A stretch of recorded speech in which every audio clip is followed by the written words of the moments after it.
Welcome guys, this is Ophion.E and I'm here to deck profile an Inzektor deck.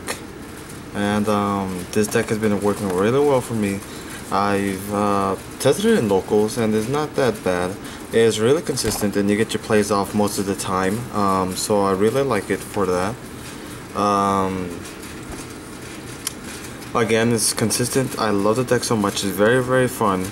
It's something that you should really give a chance, this format, and I know you guys are like, oh, but this would pop cards, which mean it would trigger artifacts.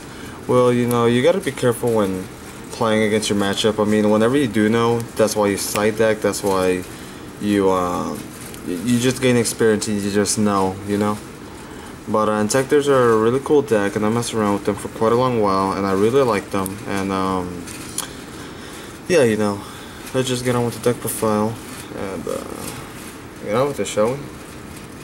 So, for starters, we play the the Stratos of the deck, Inzektor Centipede. It's only really good whenever you want to search out for your Dragonfly and set up for your OTKs, such as searching for your Inzektor's Excalibur and the Gigamantis. Because a lot of times you will need to setup.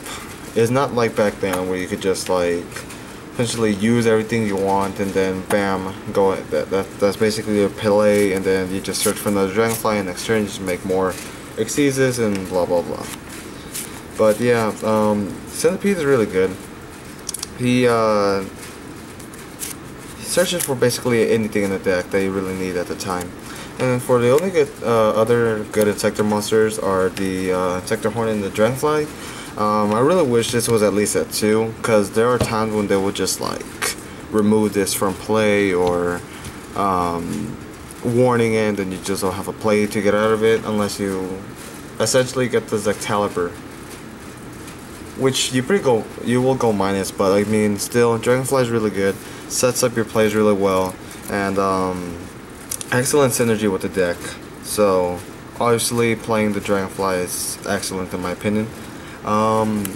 One hopper, because I only feel like one's necessary. It's really just teched in there just to it's another target for Dragonfly. I really don't like normal summoning it, or in fact drawing it at all, but it works. Into 2 Inzektor Ladybug, being able to manipulate your Inzektor's levels just to go for up to rank 5 monsters, which is just what I play. Not saying that I only play rank 5 monsters, I'm just saying the ability for being able to go for those rank 5s is really good. And that's all I use Ladybug for. And also, if you don't really want to destroy your opponent's back row or they have nothing, your Ladybug essentially does that for you, being able to manipulate their levels and then setting up for, you know, an Exceeds play. So Ladybug's good for that reason. And then lastly, for the Inzektors, 2 Gigamantis. I feel like 2 is honestly needed. The reason why is because this format, as you can see, there's a bunch of destruction going on, and that destruction leads to your monster being destroyed and even your back row getting destroyed. And so Gigamantis works in the fact that if you unequip this card, basically by the simplest way of doing it is Hornet pop the Gigamantis to get pluses. Gigamantis brings those fallen Inzektor monsters back, and it's really good in my opinion. Also, being able to change their original attack to 2400 and beat over a lot of stuff such as artifacts in general is very good in my opinion. So Gigamantis there because it's good. And for the non-Inzektors, we play triple Mathematician. Now, I play triple because you have issues on dumping a bunch of cards that you really need from the grave or from the deck to the grave, which Mathematician does easily. Also, it being level 3 and has a lot of synergy with your Inzektor monsters, because most of them here are level 3. And so Mathematician is good in that fact because you could overlay with them later. And then also, if your opponent destroys it by battle, you get a +1. But all you really use them for is to dump a Hornet in the grave, which is just what you want to do. And I feel like it's only really good in those situations. Another situation where it'd probably be good in is if your opponent cites something in like Consecrated Light. Consecrated Light's a card where it really doesn't allow you to do anything with dark monsters, which is really problematic with this deck. So Mathematician works well in the fact that it has 1500 attack. It can potentially run over it. So yeah, Mathematician's good. Double card D. Yes, it gets Veiler, and you will probably go -1 summoning it, but this deck needs draw engine to get into its cards quickly, because you're not always gonna draw into the best hands, and I'll tell you that now because they're not like they were back then, and you know, where they would be explosive in any turn. Also, Pot of Avarice is not a thing anymore. It's been banned. So card D, being able to recycle, or not recycle, just to shuffle through your cards and drawing into them, you know, much faster. Really good. So card D, all I can say for it. Tour Guide, I only use it to make rank 3s, especially Levier, if they just decide to banish your monsters, because I've been hit with a soul release this whenever I was playing in the little local tournament today, which hit me hard, but I still beat him, so it was cool. Then lastly, 1 Mystic Tomato just to get your Dragonfly out faster, and a Dark Arm Dragon. A really good play with the Mystic Tomato is you would set, if you have this and draw into the Mathematician well, you would set the tomato, allow it to get destroyed, special summon your Dragonfly, and then summoning Mathematician to dump the Hornet, and then from there you go to your plays. And that's really it for the monsters. I think that's about 18 to 19 monsters. To the spells, triple MST. It's still a back row heavy format, just like it was last format. And with the new addition to artifacts, I really feel like sometimes this card doesn't really work well with you. It sometimes just go against you just because you might hit like a Sanctum or even a Durando, more Meagle Tech or whatever his name is, and then your face-up card will get blown up and then special summon. So MST, you gotta really use it conservatively. You can't really just blind MST whenever you want to, because that blind MST might cost you the game. So yeah, Mystical Space Typhoon is still good though. Getting rid of your opponent's back row. As soon as you read their back row, you're pretty much fine and can Mystical Space Typhoon anything they really need. For the Inzektor spells, we play the Inzektor Swords Excalibur. This is really good because if your opponent Solemns your Dragonfly, you can essentially return it back with Excalibur. And it doesn't have to be popped. All it has to do is be sent from the field to the grave while it's face up equipped. So, you know, you get a good plus off of that.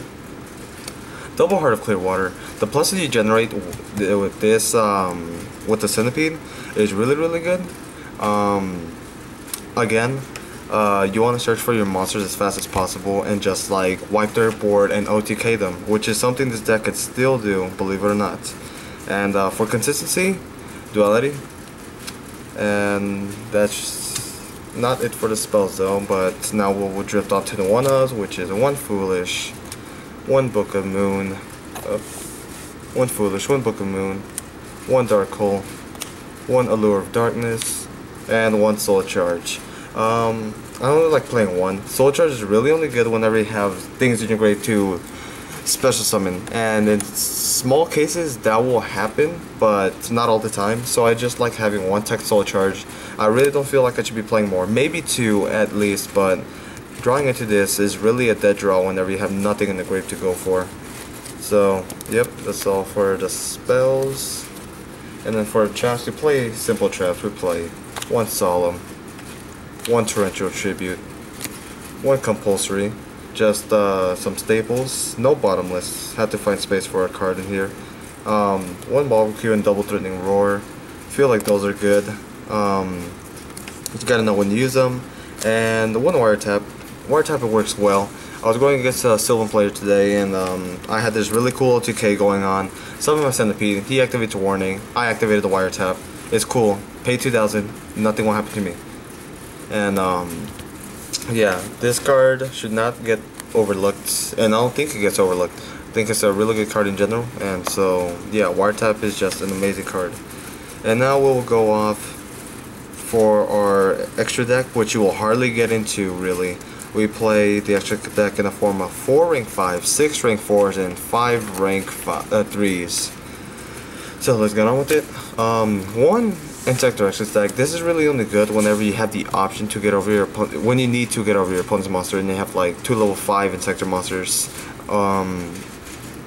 This deck is only good in that fact where you can just detach material and gain attack points. That's really all you need it for, just to run over some big monsters if you need to.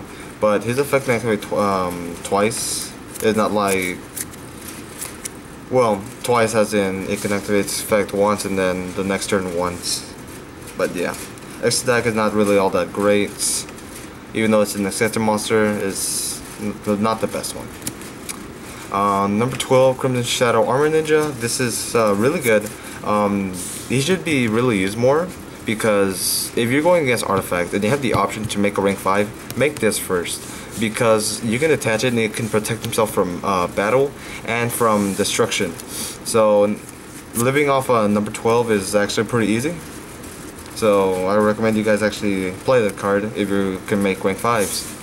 Volcasaurus for burning. It's good burning off your opponents and just like letting them keep losing life points.